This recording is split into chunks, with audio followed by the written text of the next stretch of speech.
도시의 한 벌뿐이어서 그럴까요? 아니요, 그는 직장도 괜찮고 돈도 여유가 있습니다. 그런데 그가 매일 똑같은 옷을 입는 이유는 귀찮아서 그렇습니다. 매일 아침에 오늘 무슨 옷을 입을까 옷장을 뒤집어서 고민하느니 차라리 비슷한 옷을 몇 벌 사다 놓고 매일 같은 옷을 입는 것이 속 편하다는 것입니다. 여러분, 속은 편할지 몰라도 참 재미없는 인생입니다. 하루하루 얼마나 새로운 일들이 많은지요. 하루도 얼마나 재미있는 일들이 많은지요. 근데 귀찮아서 매일 똑같은 옷을 입는 그는 또 얼마나 지루한 하루를 보낼까요? 똑같은 일상의 반복입니다. 근데 어디 그 사람뿐일까요? 우리는 또 얼마나 똑같은 삶을 사는지요. 지난 한 주간 우리도 거의 같은 삶을 살지 않았는지요. 거의 같은 시간에 일어나서 거의 같은 사람과 함께 거의 같은 일을 하며 한 주간을 보내지 않으셨는지요. 월요일부터 토요일까지 이미 정해져 있는 일상을 살다가 또 교회에 나오지 않으셨는지요. 교회에서는 좀 다를까요? 우리 예배도 거의 똑같습니다. 매주 같은 시간에 매주 같은 장소에서 매주 같은 사람과 매주 같은 순서로 예배를 드립니다. 찬양대도 똑같고요. 설교하는 목사도 똑같습니다. 어떤 분은 앉은 자리도 지난주 그대로입니다. 그러니 속은 편할지 몰라도 얼마나 재미없는 일상, 지루한 예배일까요? 마치 매일 같은 옷만 입는 그 사람처럼 매일 무슨 옷을 입을까 고민하느니 차라리 같은 옷 매일 입겠다고 하는 그 사람처럼 우리가 얼마나 반복된 일상, 같은 예배를 드리고 있는지. 목사님, 사는 게 다 그렇죠. 다 그렇게 사는 거죠. 뭐 다른 게 있습니까? 근데 하나님은 생각이 좀 다르신 것 같습니다. 매일 우리 삶이, 우리 예배가 새로운 기대가 있기를 원하시는 것이지요. 그래서 우리 그 찬송하지 않았습니까? 예수가 우리를 부르는 순간 그것은 부드러워 문 밖에 나와 사면을 보며 우리를 기다리네. 우리를 기다린답니다. 우리 아직 오지도 않았는데 우리 주님은 고개를 그렇게 세우시고서는 우리 오기를 기다리신다는 것입니다. 마치 오랜만에 찾아오는 손자 손녀를 애타게 기다리는 우리들처럼요. 주님 그렇게 우리를 부르시는 것이죠. 오라 오라 방망치 말고 오라 죄 있는 자들아 이리로 오라 주 예수 앞에 오라. 여러분, 우리도 이 마음이었으면 좋겠습니다. 우리 마음을 좀 새롭게 할 수 있었으면 좋겠습니다. 다른 것을 바꿀 수 없다면요, 우리의 일상을 바꿀 수 없고 우리 예배 순서를 바꿀 수 없고 설교하는 목사를 바꿀 수 없다면요, 그렇다면 우리 마음을 새 옷으로 갈아입고 하나님의 선은 이 시간 될 수 있기를 소망합니다. 하나님 우리를 똑같은 삶, 똑같은 일상으로 인도하지 않으시기 때문입니다. 하나님 우리 각자 맞게 서로의 다른 삶으로 다른 방식으로 우리를 인도해 가시기 때문입니다. 그래서 우리 각자에게 맞는 은사를 사명을 주시는 것이지요. 바울이 그것을 잘 설명합니다. 5절 6절에 있는 말씀인데요, 저와 같이 한번 교독해서 읽겠습니다. 제가 5절 말씀을 읽습니다. 그런즉 아볼로는 무엇이며 바울은 무엇이냐? 그들은 주께서 각각 주신 대로 너희로 하여금 믿게 한 사역자들이니.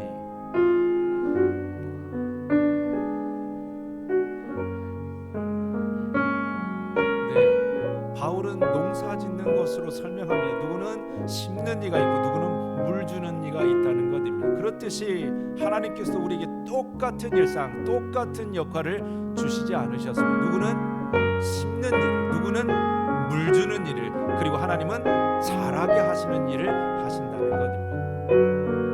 하나님 똑같은 방식, 획일적이게 일을 하지 않으신다는 말씀입니다. 그런데도 우리는 하나님 다른 사람과 나를 같게 하지 않는다고 불평할 때가 없지 않은지요. 하지만 획일적인 것이 치명적일 때가 있습니다. 다 같게 하는 것이 그 큰 약점이 무너지기 쉽다는 것입니다. 농사 짓는 분은 잘 아시지요. 한 번은 양파가 감 나간다고 그래가지고 집집마다 다 양파를 심은 적이 있었습니다. 어떻게 되었을까요? 양파 파동이 일어나가지고 양파 값이 그냥 바닥을 쳐버렸습니다. 그러니 다음 해에는요, 누가 양파를 심으려고 했을까요? 너도 나도 양파 아닌 다른 걸 다 심었으면, 그러니 다음에 어떻게 되었을까요? 품귀 현상이 가격이 폭등하고 말았습니다. 왜요? 다 똑같이 해서 그렇습니다. 가축 키우는 것도 그렇지요. 가축도 대량으로 키워야 경쟁력이 있다고 한 지역에 대단지로 시설을 지어놓고 한 품종만 집중으로 키우다가 전염병이 한번 돌기 시작하니까요, 축산이 그냥 큰 위기를 맞이한 적도 있었습니다. 여러분, 그래서 회개를 갖게 한다는 것이 좋을 때도 있지만 한번 무너지면 걷잡을 수 없이 무너지게 되어집니다. 하나님도 우리의 일하심을 그래서 똑같은 방식으로 획일적으로 일하지 않으시지요. 우리 각자에게 맞는 일을 주시고 은사를 주십니다. 예수님께서 제자들을 대하실 때도 그러셨죠. 한 번은 예수님께서 제자들을 데리고 변화산에 올라간 적이 있었습니다. 그런데 12명 제자들을 다 데리고 올라간 것이 아니라 3명 제자들을 데리고 산에 올라가셨습니다. 아니, 왜 3명만 데리고 변화산에 올라가셨을까요? 다 갈 것이면 12명 다 데리고 가야 되지요. 하지만 예수님은 나머지 제자들은 산 아래에서 귀신 들린 아이의 부모를 만나게 하셨습니다. 여러분, 예수님 불공평한 것일까요? 3명 제자들만 편애하신 것일까요? 3명 제자들에게만 특권을 주신 것일까요? 아니요, 각자 맞는 사명을 주셨습니다. 산 위에 있는 제자들에게 산 위에 있는 제자들의 사명을 주셨고, 산 아래에 있는 제자들의 그들에게 맞는 역할을 주셨습니다. 어떤 사명이 더 크고 어떤 역할이 더 큰 것일까요? 우리는 말할 수 없습니다. 산 위에 주신 은혜가 따로 있고 산 아래에 주신 은혜가 따로 있기 때문입니다.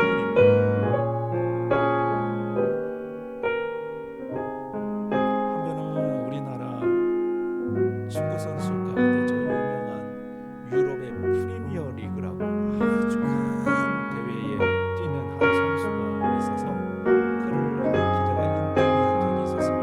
그렇게 실력이 좋고 큰 경기에서 뛰니까요, 다른 유럽 선수처럼 당신도 골 넣고 싶지 않습니까? 이렇게 물어본 것입니다. 아마도 이 선수 포지션이 골 넣는 공격수가 아니라 수비하는 선수여서 그런 것 같습니다. 그러니 당신도 다른 선수들처럼 공격하는 선수처럼 골 넣고 더 유명해지고 싶지 않습니까? 이 질문을 한 것입니다. 그런데 그의 대답이 참 멋있습니다. 저는 우리 팀의 감독이 저를 왜 그 경기에 뛰게 하는지를 잘 알고 있습니다. 감독은 제가 다른 선수처럼 골 넣으라고 그 경기에 넣은 것이 아니라 메시처럼 호날두처럼 골 잘 넣는 선수에게 패스를 잘 해주고 공간을 만들어주라고 그 경기에 뛰려고 한 것입니다. 저는 그 일에 충실할 뿐입니다. 맞다. 참 멋있는 대답이지 않는지요. 그래서 그는 팀에서 인정받을 뿐만 아니라 사랑받습니다. 아무도 그와 바꾸려고 하지 않습니다. 왜 그럴까요? 그가 골을 많이 넣어서 그럴까요? 아니요, 그가 맡은 일이 뭔지를 제대로 알고 그 일에 성실하기 때문입니다. 하나님 우리에게도 원하시는 열심이 바로 이것이지요. 주님께서 내게 맡겨주신 일이 무엇인지를 잘 알고 그 일에 최선을 다하는 것입니다. 다른 사람 볼 필요 없습니다. 다른 사람들이 비교할 일도 없습니다. 하나님, 왜 저 사람에게는 저렇게 하는데 왜 나는 이런가요? 저 집사님 집은 자녀들도 잘 되고 좋은데 왜 우리 집은 이런가요? 아니요, 우리는 하나님 내게 주신 상황과 소명에 충실하면 그것으로 충분합니다. 다른 사람 반응에 연연할 필요도 없습니다. 오직 내게 하나님 주신 은사대로 내 맡은 일에 감사하며 오늘을 기뻐하며 살아가는 것입니다. 그래서 5절 바울이 강조하는 그 단어가 있지요. 주께서 각각 주신 대로입니다. 5절 말씀 다시 한번 보죠. 주께서 각각 주신 대로 너희로 하루 믿게 한 사역자들이니라. 여러분, 하나님께서 우리 각자에게 주신 은혜와 은사가 있음을 잊지 마시기를 바랍니다. 그 하나님의 은사는 똑같지 않습니다. 저 사람이야 나나 저 집사님이라 나나 다 똑같이 주신 것 아니라 매 순간 하나님은 내 상황과 형편에 맞게 가장 좋은 것으로 우리를 이끌어 가시는 주님이십니다. 욥을 한번 생각을 해보시죠. 욥이 얼마나 큰 고난을 당했는지, 머리 끝에서부터 발끝까지요, 피부병이 생겨가지고 기왓장으로 긁지 않으면 참을 수 없는 그 고통을 그가 겪게 되어졌습니다. 가축도요, 집도요, 자녀들도 다 잃어버린 것입니다. 그러니 그의 친구들이 그것을 보고 그를 위로한다고 한마디 다 합니다. 그런데 그 친구들의 위로가 그에게 아무런 위로가 되지 않았습니다. 왜 그랬을까요? 하나님은 우리의 고난을 다루시는 방법도 각각 다 다르기 때문입니다. 그러니 내 고난 너도 그렇다고 설명한들 이게 위로가 되질 않습니다. 그 고난으로 내가 하고자 하시는 하나님의 그 일이 다 다르기 때문입니다. 그러니 우리는 그 고난에 주목할 것이 아니라 하나님 그 고난을 통해 내게 하고자 하는 일에 주목해 보아야 됩니다. 왜 나만 이런 고난이 있느냐고 불평할 것이 아니라 그 고난을 통해 내게만 주시고자 하는, 나에게만 허락하시는 그 하나님의 선물을 우리는 바라볼 수 있어야 합니다. 바울이 주목했던 것이 그것이지요. 6절 7절의 말씀을 한번 보시죠. 6절 7절 말씀을 우리 함께 같이 읽도록 하겠습니다. 나는 심었고 아볼로는 물을 주었으되 오직 하나님께서 자라게 하셨나니 그런즉 심는 이나 물 주는 이는 아무것도 아니로되 오직 자라게 하시는 이는 하나님뿐이시니라. 농사를 지으면 심는 이가 필요하지요. 물 주는 이도 있어야 됩니다. 하지만 이들이 열심을 내는 이유가 있지요. 자란다는 믿음 때문입니다. 심고 물 주면 자란다는 기대와 믿음이 있기 때문에 농부는 심고 물을 줍니다. 그렇지 않으면 누가 심고 누가 물을 줄까요? 그래서 바울이 주목한 분이 있습니다. 심고 물을 주면 자라게 하는 분이 있다는 것입니다. 심는 자의 열심과 물 주는 자의 수고를 쓰시는 분이 있다는 것입니다. 여러분, 심는다고 다 나는지요? 물 준다고 다 자라나는지요? 저도 한번 그 방울토마토를 심는다고 화분에다 심어놨는데 안 자랍니다. 안 납니다. 그래서 심는 자와 물 주는 자에게 중요한 것은 하나님께서 반드시 자라게 하신다는 믿음입니다. 내가 하나님 주신 은사대로 열심히 심으면, 내가 하나님 맡겨준 일에 최선을 다하여 물을 주면 하나님 내게 합당한 열매를 주신다는 확신입니다.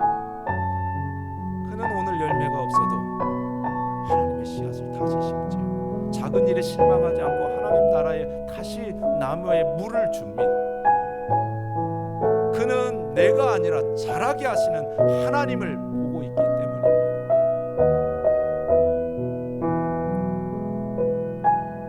언젠가 한번 제 막내딸이 자전거를 배우고 싶다고 그래가지고요, 딸 자전거를 끌고 운동장에 간 적이 있습니다.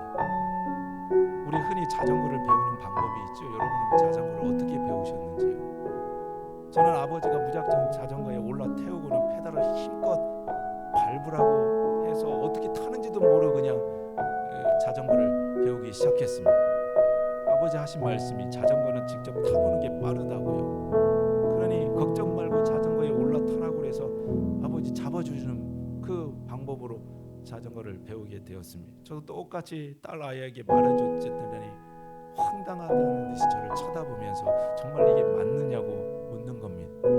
겨우 아이를 설득시켜가지고 자전거에 올라 태웠는데요, 아니나 다를까 몸이 이리기뚱 저리기뚱 균형을 못 잡는 건데, 이건 자전거를 타는 건지 시소를 타는 건지요, 둘 다 죽겠다고 아우성입니다.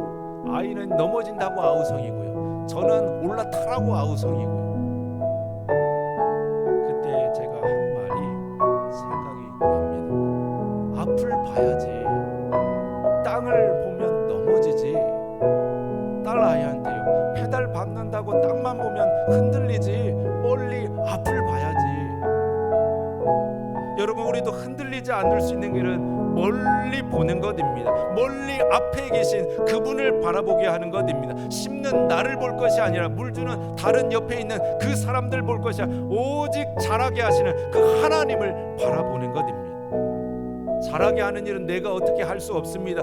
심는 것은 내가 할 수 있고요, 물주는 일은 다른 어떤 사람이 해줄 수 있을지 몰라도 오직 자라게 하신 분은 내 삶의 주인 되신 하나님이시기 때문입니다. 그러니 여러분, 내가 하려는 욕심을 좀 내려놓으시기를 바랍니다. 자꾸 내 뜻대로 하려고 하는, 다른 이들도 내 방식대로 해야 된다는 그 고집과 교만을 내려놓으시기를 바랍니다. 하나님 없이 잘 되면 우리에게 유익하지 않습니다. 하나님 없이 잘하고 하나님 없이 부흥이 결코 우리에게 복이 아닙니다. 우리는 내 열심이 아니라 하나님의 열심으로 일하고, 내 맛이 아니라 하나님 입맛에 맞는 열심을 내야 됩니다. 어느 빵집 사장님의 고민이 그것이었지요. 열심히 빵을 구워내는데 손님이 없습니다. 왜 손님이 없을까요? 가장 좋은 재료를 갖다가 최고의 레시피로 빵을 구워내는데 손님이 안 옵니다. 왜 그럴까요? 알고 보니 그는 손님 입맛에 맞는 빵을 굽는 게 아니라 자기 입맛에 맞는 빵을 굽는 데 열심히 합니다. 그러니 자기는 맛있다고 신났는데요, 사람들이 그 빵 맛없다고 안 합니다. 여러분, 나는 내 입맛에 맞는 빵을 열심히 굽고 있는지요? 그러면서 하나님 도와주지 않는다고, 하나님 열매가 없다고 그 고민하고 있는지요? 우리는 주님의 입맛에 맞게 그분의 자라게 하시는 뜻을 쫓아 열심을 내야 됩니다.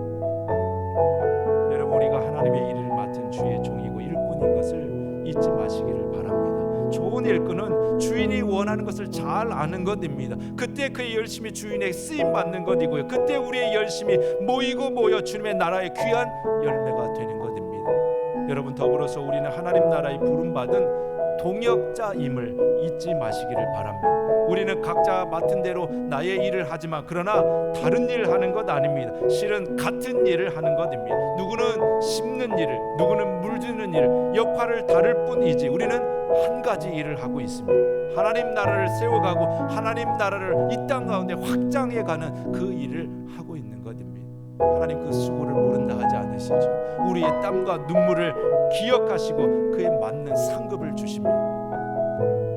바울이 고린도 교회 마지막으로 가르쳐줬던 게 그것이지요. 8절 말씀입니다. 마지막으로 8절 말씀을 한번 같이 읽도록 하겠습니다. 심는 이와 물주는 이는 한 가지이나 각각 자기가 일한 대로 자기의 상을 받으리라. 사랑하는 성도 여러분, 여기 있는 우리 모두가 바울의 고백처럼 하나님 내게 예비해 주신 그 하늘의 상급을 다 받아 누리기를 축복합니다. 하나님은 우리 헌신에 합당한 상급을 주십니다. 그런데 그 평가는 사람이 하는 것 아닙니다. 그 평가는 하나님이 하십니다. 평가의 기준은 나도 아니고 내 옆에 누구 집사님, 권사님 아니고 평가의 기준은 하나님이십니다. 그래서 여러분, 지금 당장 내게 열매가 보이지 않는다고 너무 실망하지 마시기를 바랍니다. 지금 당장 달라진 것이 없다고 하나님 상급을 속단하지 마시기를 바랍니다. 하나님 내게 더 크고 놀라운 것을 예비하고 준비하고 계신지 우리는 알 수 없습니다. 어느 분이 그랬다지요. 참으로 헌신적으로 살았습니다. 예수 믿고 지금까지 땀만 먹지 않고 주어진 자리, 가정에서 교회에서 믿는 자로 진실하고 정직하게 살기를 애썼습니다. 교회에서도 말없이 봉사하며 누가 보든 안 보든 하나님을 섬기는 삶을 살았지요. 그런데 웬일입니까? 달라지는 게 하나 없습니다. 오히려 일이 잘 풀리지 않고 어려움이 찾아옵니다. 하나님 왜 이렇게 자기를 도와주지 않으시고 삶을 열어주시지 않는 것일까요? 남들은 저렇게 잘 되고 행복한데요.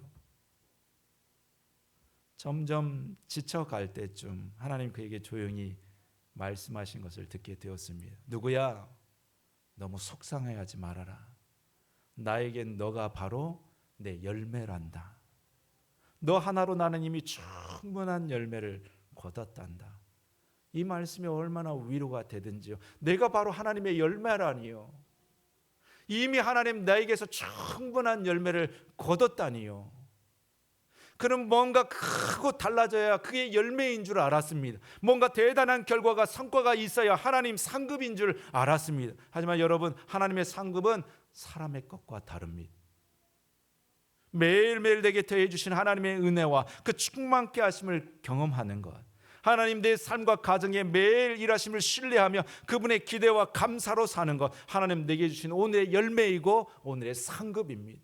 그 상급은 우리가 마지막 날 저 천국에서 받는 그 상급 아니고도 오늘 내게 부어주신 매일매일의 열매와 상급을 주시는 하늘의 은혜인 줄로 믿습니다. 여러분, 그는 똑같은 삶을 살지 않지요. 매일 같은 일을 해도요, 같은 장소에 있어도요, 그는 지루한 반복된 인상을 살지 않지요. 매일 하루하루가 새롭고 만나는 사람도 기대되고 매주 하나님 앞에 드리는 예배가 귀할 수가 없지요. 그는 오늘 내게 주신 하나님의 은혜와 소망을 쫓아 믿음으로 심고 믿음으로 물을 주고 하나님의 열매를 구하는 사람이기 때문입니다.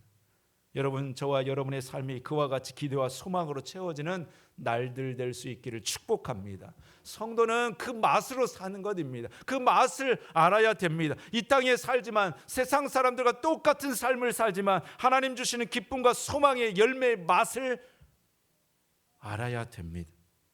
그 일을 위해서 하나님은 우리를 교회로 부르시는 것이지요. 누구는 심는 자로, 누구는 물주는 자로 우리를 세워주시는 것이지요.